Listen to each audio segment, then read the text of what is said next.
이번 시간에는 에세이에 대한 이야기를 한번 해보도록 하겠습니다. 2017-18년을 지나오면서 에세이 하면 단연 이 책을 빼놓고는 이야기를 할 수가 없겠는데요. 바로 이기주 작가가 쓴 언어의 온도라는 책입니다. 2016년 8월 19일에 출간된 언어의 온도는 2018년 4월 9일 100만 부를 인쇄했습니다. 출간이 된 시점에는 주목을 받지 못하다가 2017년 연간 베스트셀러, 2018년에는 가장 많이 팔린 책이 됐습니다. 출간한 지 반년이 지나 베스트셀러에 오른다는 건 사실 출판업계에서도 매우 이례적인데요. 이 언어의 온도는 특히 베스트셀러들이 따르는 모든 과정을 충실히 역행했습니다. 그는 유명한 저자도 아니었고 그 책이 유명 출판사에서 나온 것도 아니었습니다. 그렇다고 대통령이 추천한 책도 아니고 TV, 영화 등에 등장한 미디어셀러도 아닙니다.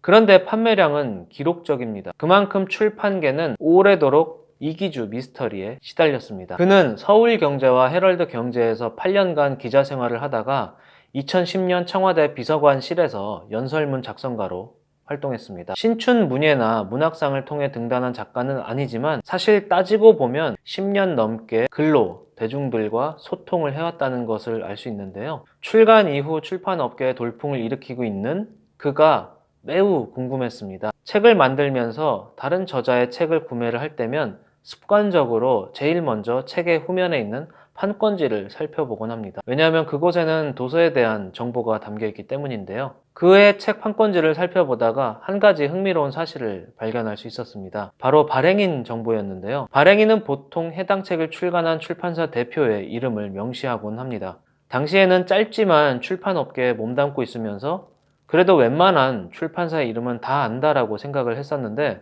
언어의 온도라는 책이 나온 말글터라는 출판사는 생소한 출판사였습니다. 그때 살펴본 판권지 발행인의 이름은 이기주, 저자의 이름도 이기주였습니다. 즉, 그의 언어의 온도는 1인 출판사였던 것인데요. 최근에야 사실 1인 출판이라는 것이 전혀 이상하거나 어려울 것도 없습니다만 그와 같이 엄청난 결과물을 내는 것은 사실상 불가능에 가깝습니다. 그쯤 되니까 그가 책으로 얼마의 돈을 벌었는지가 매우 궁금해지더라고요. 물론 정확한 계산은 어렵습니다만 어느 정도 예상은 해볼 수 있었습니다. 한 매체의 기사에 따르면 언어의 온도 150만 부 돌파 기념 스페셜 에디션 출시, 이기주 작가 총 판매 부수 200만 부 넘어라는 것을 확인할 수 있었습니다. 책의 가격은 일반적으로 출판사가 결정합니다. 출판사는 서점에 책을 넘기고 정가의 60에서 65%를 받는데요. 예를 들어 정가가 15,000원인 책 한 권을 팔았을 때 출판사가 벌어들일 수 있는 돈은 약 9,000원에서 9,500원 사이입니다. 이 안에서 저자의 인쇄, 도서 제작비, 홍보비 등 여러 가지 비용이 지출되게 되는데요. 인쇄는 계약 형태에 따라 다르지만 보통 정가의 10% 수준을 받곤 합니다. 2018년 8월 기준 언어의 온도는 총 150만 부를 넘었다고 했으며 이 책의 정가는 13,800원입니다. 이 책으로 약 135억 원의 매출을 낸 셈입니다. 이후 이기주 작가는 말의 품격 등 출간으로 인한 추가 수익을 올렸을 것입니다.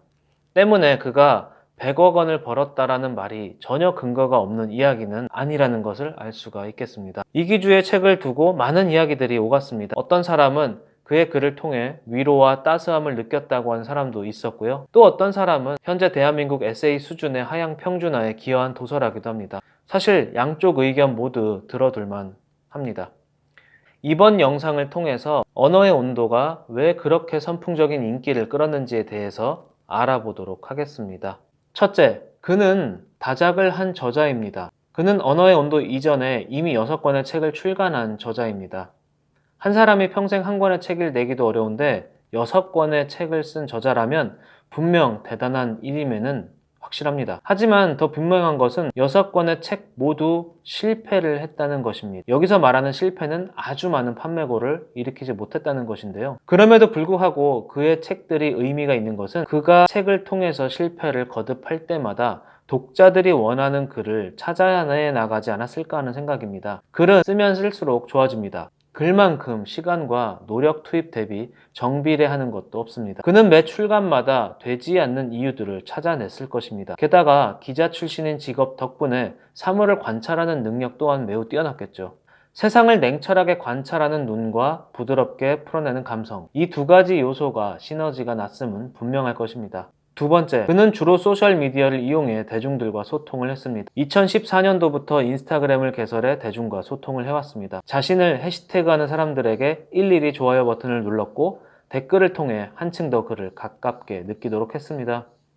게다가 감각적인 사진 실력은 인스타그램에 감성 사진이라고 업로드되는 사진 스타일의 토대가 됐기도 했습니다. 만약 여러분들이 대중들과 소통을 하고 싶다면 내 소셜미디어에 댓글을 남겨주는 사람들에게 정성적인 댓글을 남겨보세요. 아마 이야기는 달라질 것입니다. 세 번째, 시기를 적절히 활용했다는 점입니다. 당시 소비 패턴의 중요한 키워드 중 하나는 자존감이었습니다. 당시 우리나라의 정치, 문화, 사회 등 다방면에서 상처를 받은 사람들이 늘어났습니다. 게다가 혼자 성향을 가진 사람들이 개인의 감정에 기반을 둔 행복감을 추구하기 시작했고 무엇이든 함께였던 우리나라 문화의 염증을 느끼는 시기였습니다. 미디어로 서로 연결은 되어 있지만 오히려 그 안에서 발생하는 새로운 유형의 고독감이 늘어났는데요. 이는 사회 전반에 혼자 문화를 증폭시킨 이유라 볼 수 있습니다. 이를 바탕으로 개인을 위한 위로, 공감, 배려에 대한 소비자의 욕구가 늘어났습니다. 사람들의 욕구는 크게 성장과 결핍으로 나뉘는데